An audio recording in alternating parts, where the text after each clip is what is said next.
दीपावली के 5 पर्वों की लड़ी में शामिल भाई दूज का पर्व गुरुवार को क्षेत्र में धूमधाम से मनाया गया। इस दिन सुबह से ही घरों में इस पर्व की धूम शुरू हो गई थी।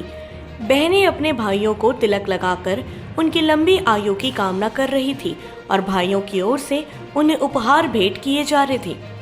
परंपरा के अनुसार बहनों ने भाइयों को तिलक लगाने के बाद नारियल आदि भी दिए। इस पर्व पर शायद ही कोई ऐसा व्यक्ति रहा जिसके माथे पर लाल रंग का तिलक ना सजा हो, अन्यथा सबके माथे पर लगे टीके भाई दूज पर्व की महत्ता का एहसास करा रहे थे।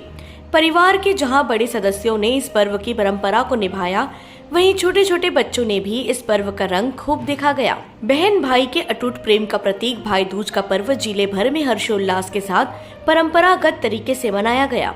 बहनों ने भाइयों के माथे पर तिलक कर जहां उनकी लंबी आयु की कामना की, वहीं भाइयों ने भी बहनों को उपहार भेंट कर उनके प्रति अपने प्रेम को दर्शाया। भैया दूज पर्व के चलते गुरुवार को बाजारों, बस स्टैंड व आदि जगहों पर दिन भर लोगों की भारी भीड़ रही। इस दिन यहाँ मान्यता है कि सूर्य की पत्नी संज्ञा से 2 संतानें थी, एक पुत्र यमराज और दूसरी पुत्री यमुना। संज्ञा सूर्य का तेज सहन ना कर सकी और छाया मूर्ति का निर्माण करके अपने पुत्र और पुत्री को सौंपकर वहां से चली गई। छाया को यम और यमुना से किसी प्रकार का लगाव ना था, लेकिन यमराज और यमुना में बहुत प्रेम था।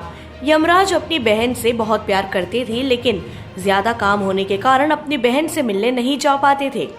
एक दिन यम अपनी बहन की नाराजगी को दूर करने के लिए उनसे मिलने पहुंचे। भाई को देख यमुना बहुत खुश हुई। बहन का प्यार देखकर यम इतने खुश हुए कि उन्होंने यमुना को खूब सारे उपहार भेंट किए।